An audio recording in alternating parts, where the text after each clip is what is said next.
The wrestling world has been turned upside down by what may be one of the most explosive revelations in recent WWE history. In the immediate aftermath of SummerSlam 2025, where shocking betrayals and jaw-dropping moments left fans stunned, an even deeper and more dangerous storyline has emerged, and this one isn't playing out in front of a roaring crowd. Instead, it has been unfolding behind closed doors, away from the cameras that usually document the chaos of professional wrestling. Or so they thought. Hidden cameras have captured a clandestine meeting between two of WWE's most dominant and intimidating forces, Roman Reigns and Brock Lesnar, along with the unpredictable and outspoken CM Punk. What was discussed in that meeting, and who it was aimed at, has the potential to shake the very foundations of the WWE universe. According to our sources, this was no casual post-show chat. This was an intentional, calculated strategy session centered on one goal: the total and absolute destruction of Seth Rollins. This is not just another feud to hype ratings. This is not a storyline for television. This is, if our footage is to be believed, a coordinated and ruthless plan to dismantle Rollins both professionally and physically, and it was being developed by some of the most cunning minds and dangerous bodies in the industry. And to make matters even more volatile, CM Punk, a man who has built his entire career on controversy, was right in the middle of it, actively helping to shape the operation. The footage begins with a locked dressing room door deep inside the SummerSlam arena. The atmosphere in the hallway outside is electric. Fans are still filing out, chanting from the final moments of the night, completely unaware of the high-stakes plotting happening only feet away. Inside, the energy is very different. Roman Reigns sits at the head of a table, not raising his voice, not posturing, but exuding the kind of quiet, commanding presence that has earned him the nickname, the Tribal Chief. He speaks slowly, carefully, weighing every word. Across from him, Brock Lesnar, the beast incarnate, is pacing like a caged predator. His massive frame is tense, his jaw clenched, and he keeps muttering the same phrase under his breath, like a mantra. "We end this permanently." Punk, meanwhile, leans forward on the table, eyes locked on Reigns, flipping through a folder of documents. It's already an unusual sight. These three men, who have clashed in some of WWE's most brutal battles over the years, sitting on the same side of the table. They have been enemies, rivals, even reluctant allies in the past, but now they appear united by a common purpose. And that purpose is Seth Rollins. The footage is grainy but clear enough to catch every unsettling detail. Roman begins by outlining three distinct phases of their plan.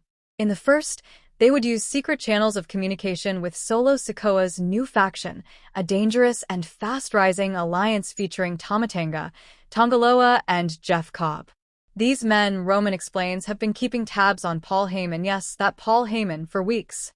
Heyman, the longtime mastermind behind many of WWE's most shocking twists, is now considered a key figure in Rollins' faction alongside Braun Breaker and Bronson Reed.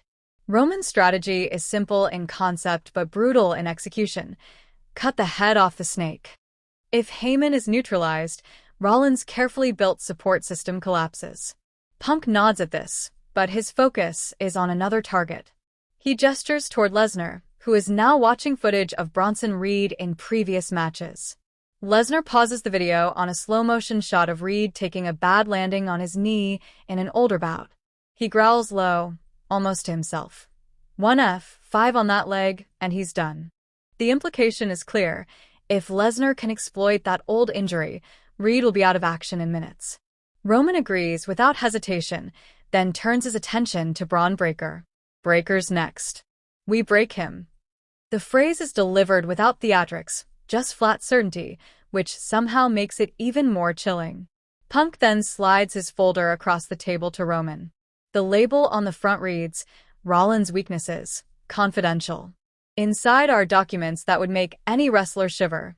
Never-before-seen medical records from Rollins' 2015 knee injury, detailing vulnerabilities that have never been exploited in the ring. Roman studies them for a long moment before delivering his final verdict in the meeting's most haunting line. "We don't just beat him. We erase him." It's the kind of statement that makes even seasoned wrestlers wary. This isn't about winning a championship match or getting one over on a rival. This is about ending someone's career and perhaps their legacy. Just as the meeting seems to be wrapping up, Brock's phone buzzes. He picks it up, glances at the screen, and his expression shifts from focused aggression to something more like surprise. The camera angle makes it hard to see, but what plays is a leaked video from AEW's Dynamite program. In it, Jon Moxley, the former Dean Ambrose, and one-third of the original Shield alongside Rollins and Reigns, is cutting a promo.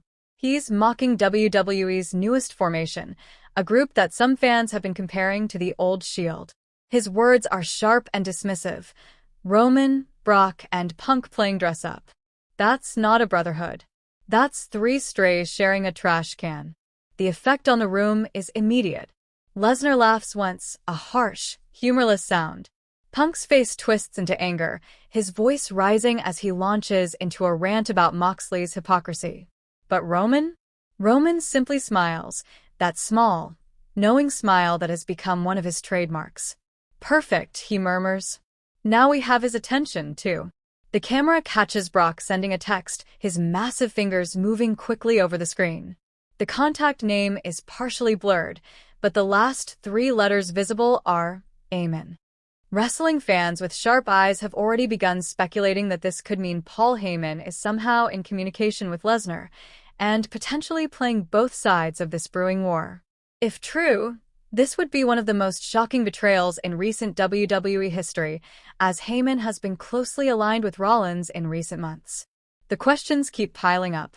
Could this be part of a larger scheme to lure Rollins into a false sense of security? Is Heyman truly a double agent, manipulating both factions for his own purposes? And where does Moxley fit into all this? Industry insiders claim that WWE has had a contingency plan for Moxley's possible return for months. With tensions now boiling over, some are wondering if he might be brought back as a secret weapon against Rollins. But if so, would he side with Reigns and Lesnar, or would he pursue his own agenda entirely? Backstage politics in wrestling are as intricate as any chess match, and right now, the board is crowded with dangerous players, each capable of flipping the entire game with one move. The implications of this secret meeting are staggering. On one side, you have Seth Rollins, one of the most cunning and technically gifted wrestlers of his generation, supported by Paul Heyman's strategic mind, the raw power of Braun Breaker, and the unshakable presence of Bronson Reed. On the other, you have Roman Reigns, whose dominance as champion has rewritten the record books, teaming with Brock Lesnar, perhaps the most physically imposing competitor in modern wrestling, and CM Punk, a master manipulator who thrives in chaos.